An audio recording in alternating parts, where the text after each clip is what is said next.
Assalamualaikum warahmatullahi wabarakatuh. Perkenalkan, nama saya Yogi Nugraha, kelas 11 division 1, berasal dari SMK Negeri 12. Saya di sini akan menjalankan tugas PKSM yang menjelaskan tentang komponen sistem pengisian sepeda motor. Sistem pengisian berfungsi sebagai pendukung fungsi baterai. Baterai pada motor berfungsi untuk mensuplai kebutuhan listrik pada komponen-komponen sistem kelistrikan sepeda motor, starter, lampu-lampu, dan sistem kelistrikan lainnya.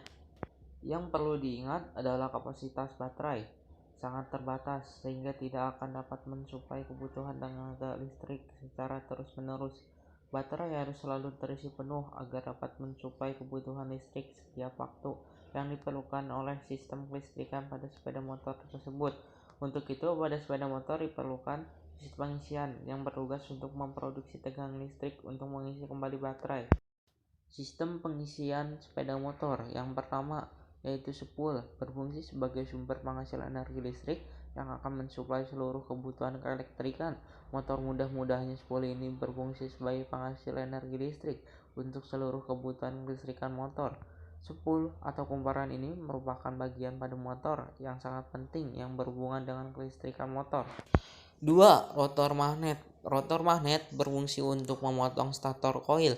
Ketika terdapat kemagnetan pada rotor magnet, maka akan timbul garis gaya magnet dari pole utara ke selatan. Karena letak rotor magnet berdekatan dengan spool, maka garis gaya magnet tersebut sudah akan mengenai spool.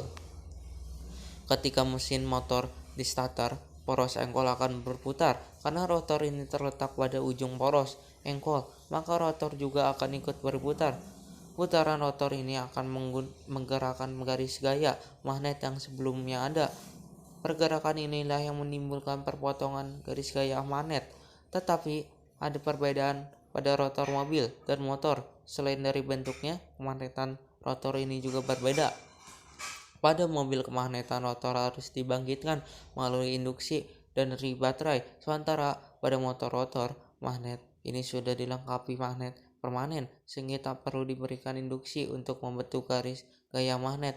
Oleh sebab itulah disebut dengan rotor magnet, karena rotor ini sudah dilengkapi dengan magnet. 3. Kiprok. Kiprok menjadi salah satu part yang sering dicek kondisinya bila terjadi masalah pada pengapian dan kelistrikan motor.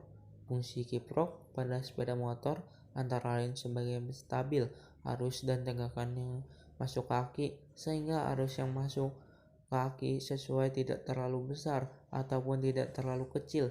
Kiprok pada motor juga berfungsi sebagai penyarah atau pengubah arus AC. Arus bolak-balik dari spool menjadi arus DC, arus searah.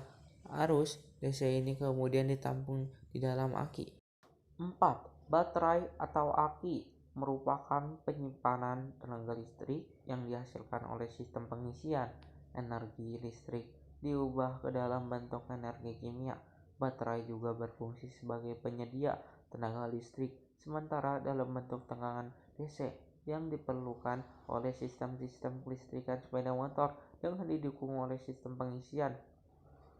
Kapasitas baterai merupakan kemampuan baterai menyimpan sejumlah muatan listrik, dinyatakan dalam satuan ampere hora di dalam baterai. Saat terjadi pengosokan maupun pengisian, terjadi reaksi kimia antara plat positif elektrolit dan negatif.